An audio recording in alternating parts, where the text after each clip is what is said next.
Good morning. Good morning mga hunter. Tanawa. Sayo pa sa buntag, ako nang gitraining ang atong tukmo na po dire.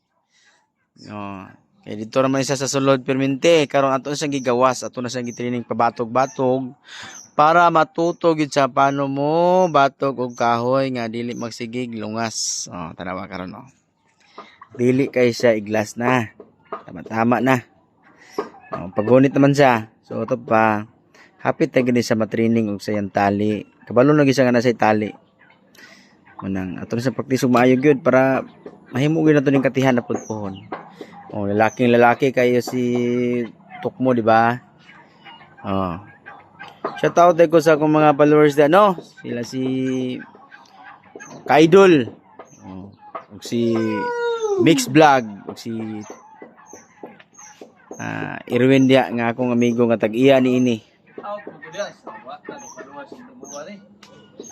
Manindot kayo. Anan lang kayo siya. Ngani ni mga kantir. Ngani lang pagpatiman og mga langgam kantir nga unsa papagwapo ang langgam. Ilang ato nga nasanayon ha kay para himo na tong katihan ni pohon makakuha ni. Doy, wait ako practice doy.